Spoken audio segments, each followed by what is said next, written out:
Hello विद्यार्थियों, नमस्कार। पिछली वीडियो में कवि गजानन माधव मुक्तिबोध के व्यक्तित्व और कृतित्व को जाना, साथ ही अपनी पाठ्य पुस्तक में संकलित उनकी कविता शहर से स्वीकारा है के प्रतिपाद्य के विषय में भी पढ़ा। उससे आगे आज कविता शहर से स्वीकारा है की व्याख्या शुरू करते हैं और यह कविता उनके काव्य संग्रह भूरी भूरी खाक धूल से ली गई है।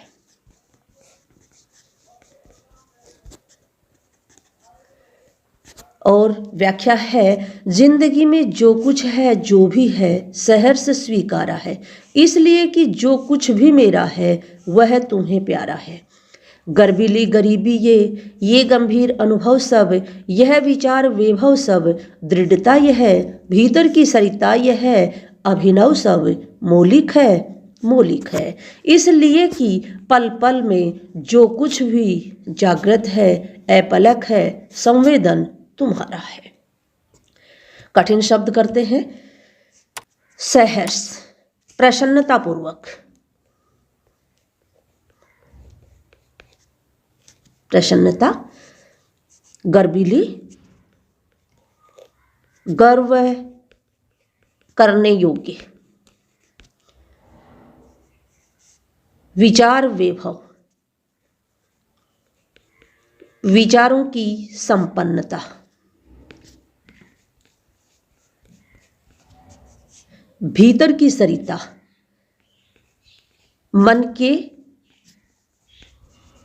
भावों की नदी,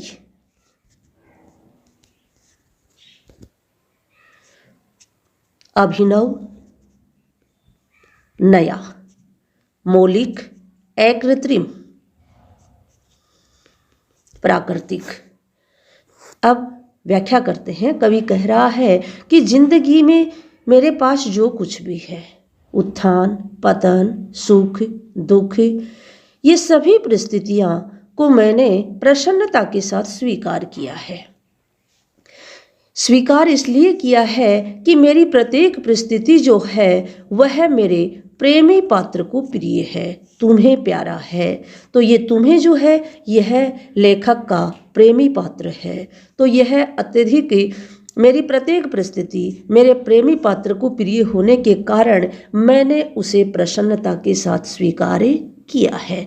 कवि आगे कह रहा है कि मेरी गर्व करने योग्य गरीबी, कवि अत्यधिक गरीब है लेकिन फिर भी वह हीन भावना से ग्रसित नहीं है और गरीबी को भी गर्व करने योग्य बता रहा है। यहाँ पर कवि स्वाभिमान से परिपूर्ण है। कह रहा है कि मेरी गर्व करने योग्य गरीबी, मेरे अत्यधिक गंभीर अनुभव तथा मेरे विचारों की संपन्नता तथा मेरे चरित्र की दृढ़ता और मेरे मन के अंदर बहने वाले भावों की नदी, ये सब नई है। इनमें सब में नयापन है। ये सब क्या है?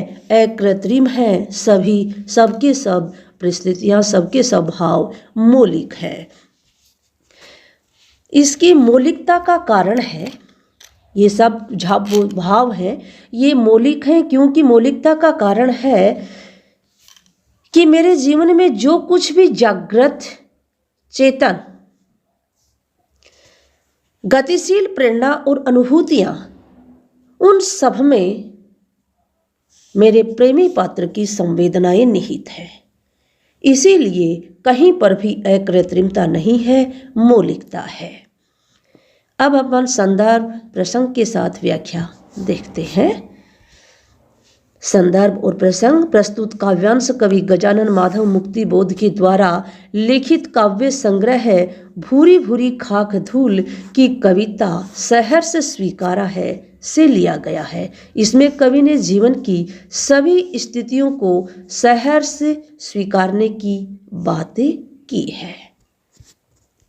व्याख्या है, कवि अपने प्रियतम को संबोधित करते हुए कहता है कि उसने जीवन में जो कुछ प्राप्त किया है, उसके जीवन में सुख दुख, भला बुरा जो कुछ भी है, उन सबको उसने प्रसन्नता के साथ स्वीकार किया है। इसका कारण है कि उसके पास जो कुछ है वह उसके प्रियतम को प्यारा लगता है।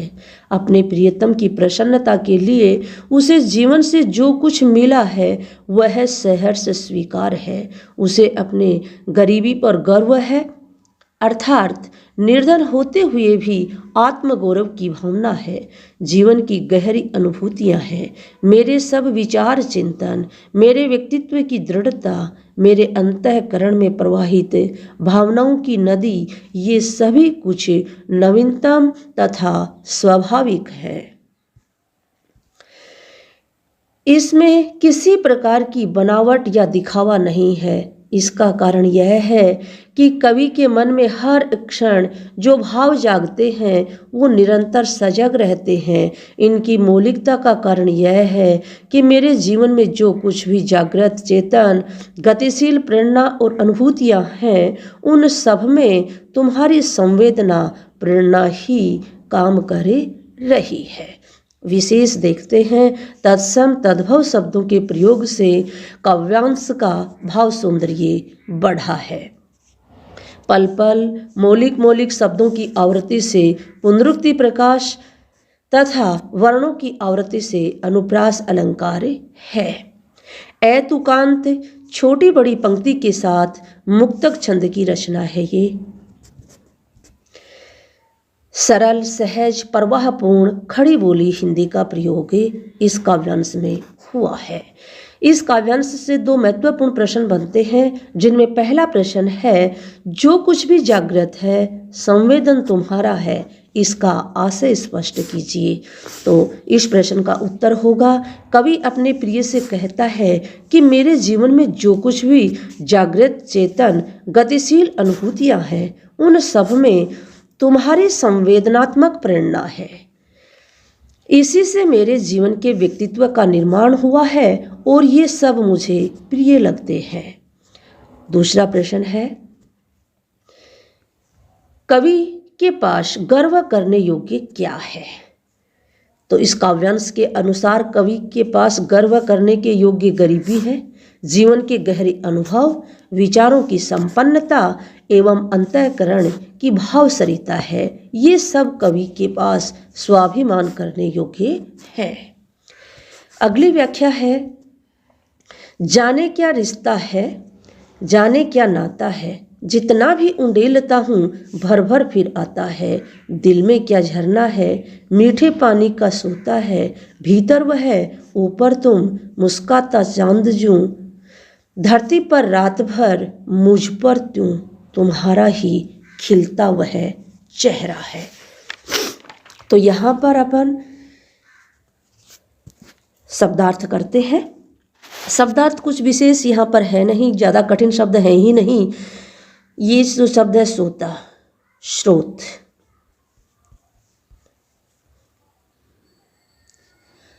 मुस्काता, मुस्कुराना। बस अब अपन इसका व्याख्या कर लेते हैं। कवि जो है वह अपने प्रिय पात्र, और वह प्रिय पात्र जो है उसका रहस्यमय प्रिय पात्र है, क्योंकि यहाँ पर तुम्हें जो शब्द आ रहा है बार बार, इसमें न ये बताया गया है कि ये प्रिय पात्र कौन है। उसकी माँ है, उसकी पत्नी है, उसकी बहन है या उसकी प्रियतमा है। लेकिन फिर भी ये जो प्रिय नारी पात्र है उसको संबोधित करते हुए कवि कह रहा है कि मैं नहीं जानता कि तुम्हारे और मेरे बीच कौन सा रिश्ता है।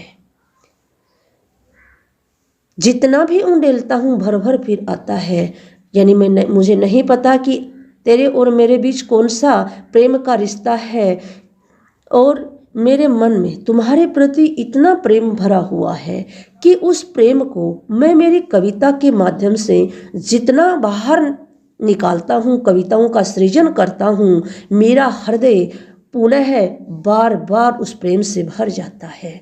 मुझे स्वयं समझ में नहीं आता कि मेरे दिल में क्या कोई प्रेम का झरना बह रहा है या मेरे मन में कोई प्रेम का कोई स्रोत है जो कभी समाप्त होता ही नहीं।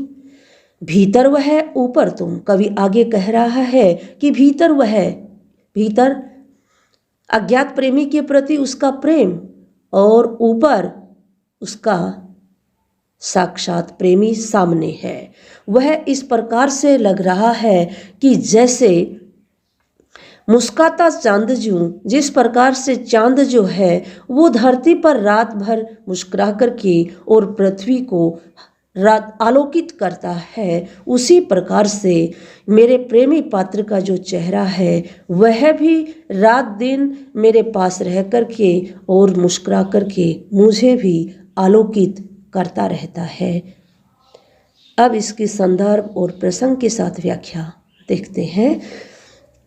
संदर्भ और प्रसंग प्रस्तुत काव्यांश कवि गजानन माधव मुक्तिबोध के द्वारा लिखित काव्य संग्रह भूरी भूरी खाक धूल की कविता सहर्ष स्वीकारा है से लिया गया है। इसमें कवि ने बताया है कि जितना स्नेह अपने प्रिय के प्रति प्रकट करते हैं उतना ही हृदय पुनः स्नेह से भर जाता है।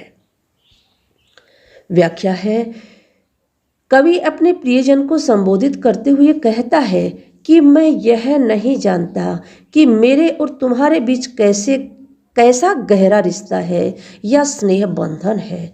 किस रिश्ते से मैं तुम्हें इतना प्रिय मानता हूँ, मैं तो इतना भी नहीं जानता कि मैं इस स्नेह को अपने हृदय में कविता रूपी भाव में जितना व्यक्त करता हूँ उतना ही मेरा हृदय उस स्नेह से फिर भर जाता है। ऐसा लगता है कि मेरे हृदय में प्रेम का कोई झरना या स्रोत है जिससे निरंतर स्नेह रूपी जल बहता रहता है तथा इस प्रेम पूरित हृदय के ऊपर तुम विराजमान रहते हो। जिस प्रकार पूर्णिमा का चंद्रमा आकाश में रात भर अपनी चांदनी बिखेरता रहता है, उसी प्रकार तुम्हारा ये मुस्कुराता हुआ चेहरा, सुंदर चेहरा मेरे हृदय को अपने आकर्षण से प्रकाशित करता रहता है, प्रसन्न करता रहता है। विशेष है सरल सहज प्रवाहपूर्ण खड़ी बोली हिंदी का प्रयोग है। ए तुकांत छोटी बड़ी पंक्ति के साथ मुक्तक छंद की रचना है। ये अनुप्रास पुनरुक्ति प्रकाश उपमा पे पूरा आएगा। उपमा तथा मानवीकरण अलंकार का प्रयोग हुआ है। इस काव्यांश से दो महत्वपूर्ण प्रश्न बनते हैं। उनमें प्रथम प्रश्न है, कवि को प्रिया का चेहरा किस तरह लगता है? तो कवि को प्रिया का मुस्कुराता हुआ सुंदर चेहरा ऐसा लगता है जैसे पूर्णमासी की रात में चंद्रमा अपनी निर्मल चांदनी बिखेर कर धरती को आलोकित करता है। अगला प्रश्न है, भीतर वह ऊपर तुम, इसका आशय स्पष्ट कीजिए। तो इसका अभिप्राय है, कवि कहता है कि मेरे हृदय में तुम्हारा प्रेम भरा रहता है, प्रेमिल भावों की हलचल रहती है तथा इस प्रेम पूरित हृदय के ऊपर तुम विराजमान रहती हो। धन्यवाद विद्यार्थियों, आज की इस वीडियो में इतना ही। अगर वीडियो अच्छा लगा है तो चैनल को सब्सक्राइब कर लेना और बेल आइकन भी प्रेस कर लेना।